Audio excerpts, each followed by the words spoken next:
Shabbat Shalom, everyone. I'm bringing greetings on this, the last Shabbat of 2023.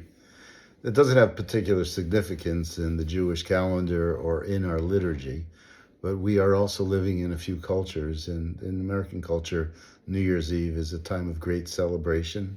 There's also an expression in this great celebration that we forget about the past and we look forward, hopefully, to the future.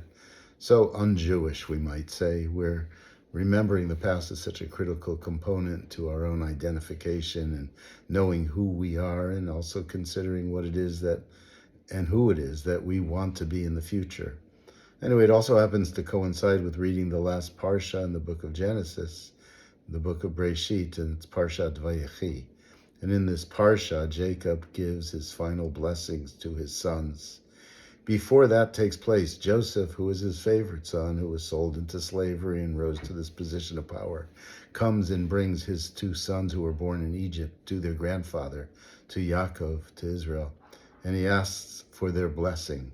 And it's really interesting what happens here, because there's a repetition of what Isaac did to Jacob and to Esau just a generation before, and that is where he blessed the younger one and gave the birthright to the younger one, where the older one was supposed to do it according to the rules and regulations of its time, and it led to enmity between the brothers that our tradition says continues until this very day. So here Jacob is in that position doing the exact same thing again. Generations and generations of fraternal strife has taken place in the Bible, and we see Jacob isn't helping that. And yet, Ephraim and Manasseh, the two sons who are blessed, are in fact two sons who do get along with each other. They're both given an inheritance in Israel. They're both become the names of tribes of Israel.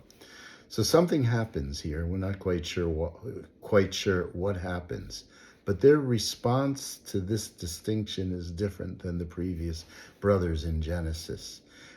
On Friday night, traditional fathers will bless their sons and say, Simcha Elohim ke Ephraim u'Manasseh, may God make you like Ephraim and Manasseh. So why would that be how we bless our kids? And the traditional commentaries give us two different reasons. One reason they say is we bless our sons that way because they were the first two Hebrews born in Egypt, and they grew up with a Jewish identification. They never forgot their language. They were part of the return one day, or the hope for return one day, to the land of Israel. So wherever we are, we should bless our sons that they be like that, never losing their identity to Judaism or to the Jewish people, their connection to their Jewish identity. But the other reason that's given is they didn't fight. They were kids that really got along, and this now brings me back to this whole idea of family and how important family is to all of us. I remember my mother and father of blessed memory, they used to say to me when we would speak, have you called your sisters?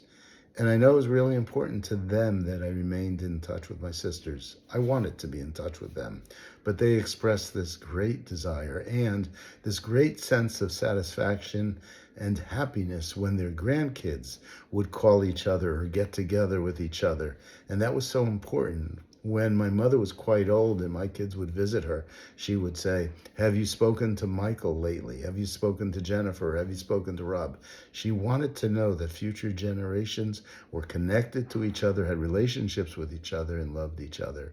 So now we're going from the book of Genesis to the book of Exodus. We go from being an extended family to becoming a people. And we never forget that element of family is so essential to Jewish life and to Jewish values that we always want to keep family connections and family love alive. Shabbat Shalom. I hope to see you in Shul this weekend.